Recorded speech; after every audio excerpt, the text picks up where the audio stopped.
The night train through the mountains at exactly 9:15 p.m.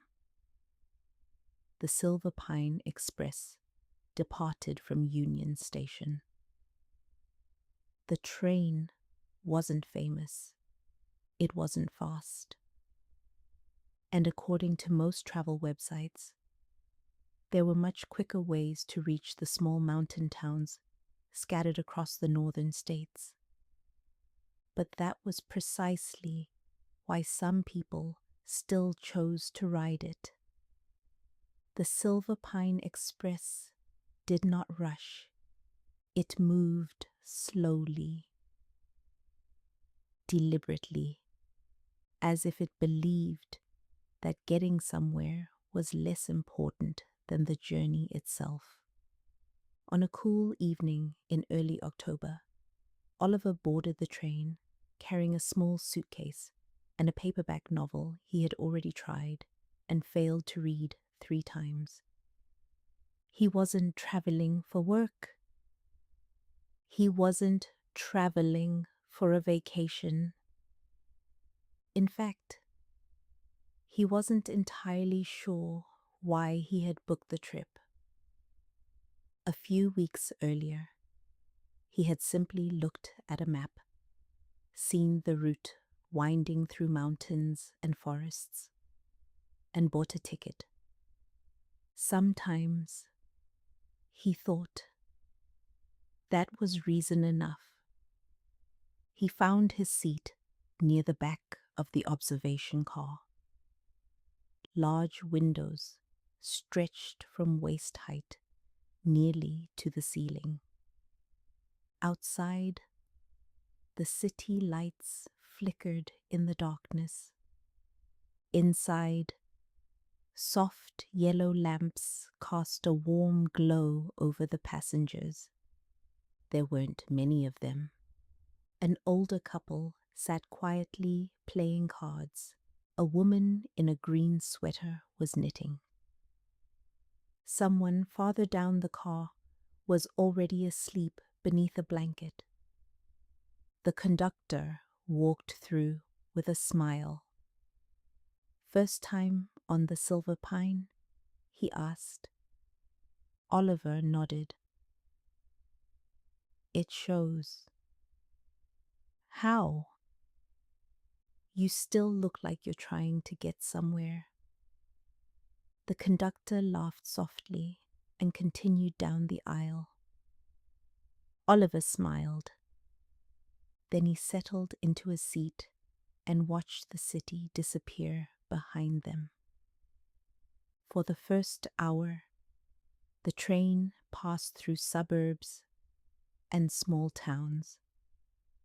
Streetlights became fewer. Buildings became smaller.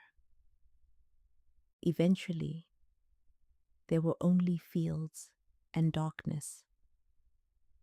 The train rocked gently, not enough to disturb, just enough to remind everyone that they were moving.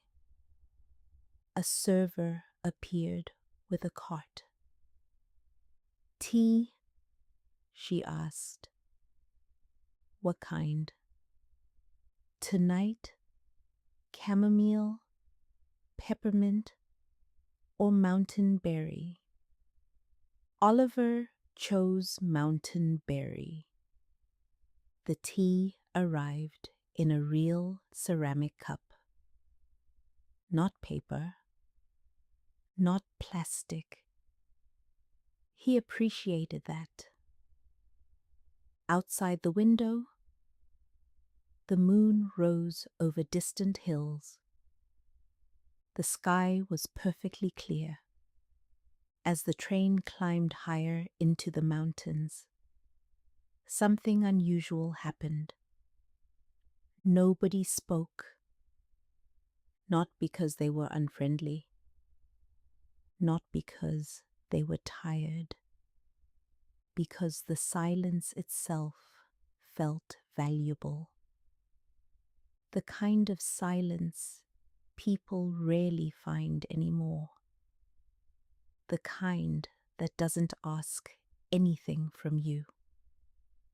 Oliver opened his book.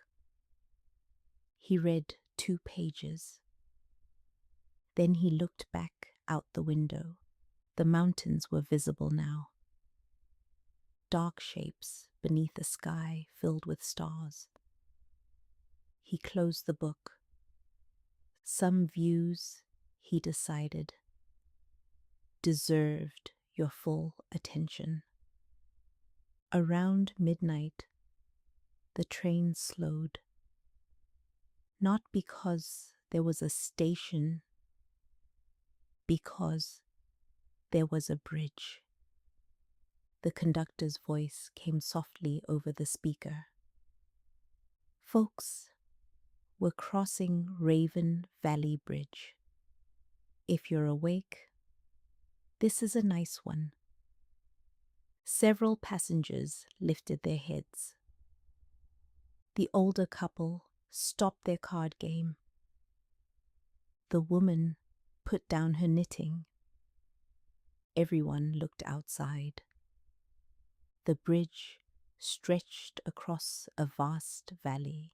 Far below, a river reflected moonlight like silver ribbon. Pine forests covered the mountainsides. The stars above seemed impossibly bright. The train crossed slowly, very slowly, as though even the engineer knew that some moments shouldn't be hurried. Nobody spoke. Nobody reached for their phones. For a few minutes, strangers simply shared the same beautiful view. And somehow, that felt important. After the bridge, the lights inside the train dimmed further. The conductor walked through once more. Good night, folks. One by one, people settled in. Blankets unfolded. Books closed.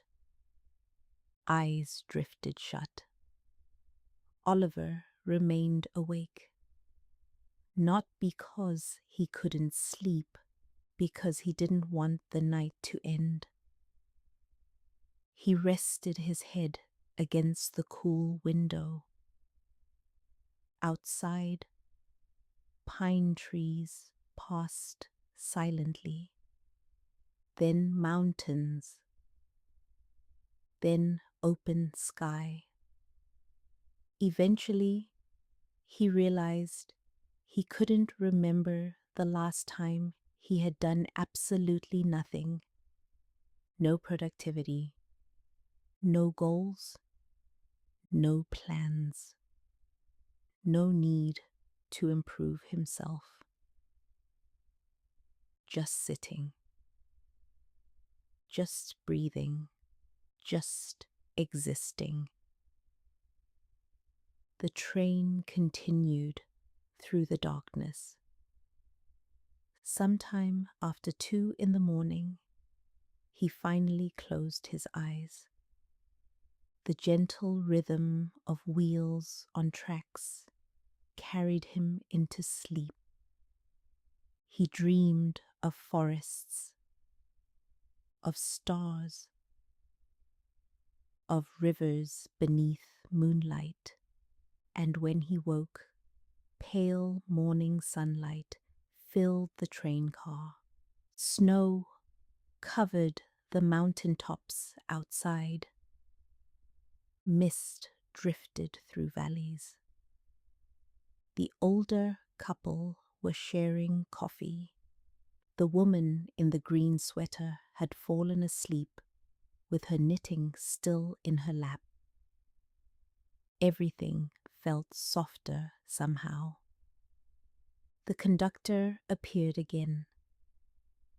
Morning, he said quietly. Did we arrive? The conductor smiled. Not yet. Oliver looked out the window. The mountains stretched endlessly into the distance. For the first time in his life, he found himself hoping the journey would take just a little longer. And so, the Silver Pine Express continued through the mountains. Slowly, patiently, carrying its passengers through forests, through valleys, and through the quiet spaces that so many people forget still exist. Outside, the morning sun climbed higher. Inside, nobody seemed to be in a hurry.